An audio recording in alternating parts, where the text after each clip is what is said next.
Au lendemain du couronnement de Charles III, un concert en l'honneur du nouveau roi a été donné au château de Windsor. Sur scène, de nombreux artistes se sont produits, sous les yeux ébahis des membres de la famille royale. Ils étaient finalement nombreux à avoir répondu présent. Après le couronnement du roi Charles III, samedi 6 mai, les festivités se sont poursuivies pour la famille royale britannique durant tout le week-end.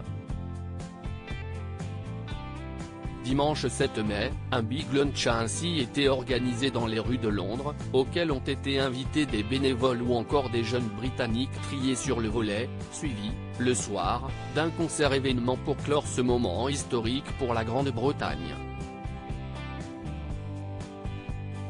Alors que Ed Sheeran, Adele, Harry Styles ou encore Elton John ont décliné l'invitation du roi à se produire sur scène, pour des raisons d'agenda, le monarque a pu compter sur la présence de quelques artistes britanniques, mais surtout internationaux.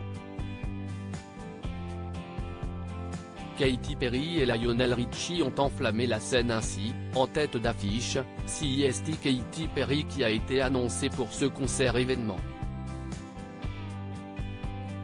Vêtue d'une somptueuse robe dorée, la chanteuse californienne a repris son célèbre tube Rory, a assisté, la veille, au couronnement du roi dans l'abbaye de Westminster. Une présence pas si anodine, puisqu'elle a été nommée, en 2020, ambassadrice du British Asian Trust, une association fondée par le roi Charles III en 2007 pour lutter contre la pauvreté dans le sud de l'Asie. Lui aussi ambassadeur, mais du Prince Trust, Lionel Richie a chanté durant ce concert, reprenant son tube All Night Long.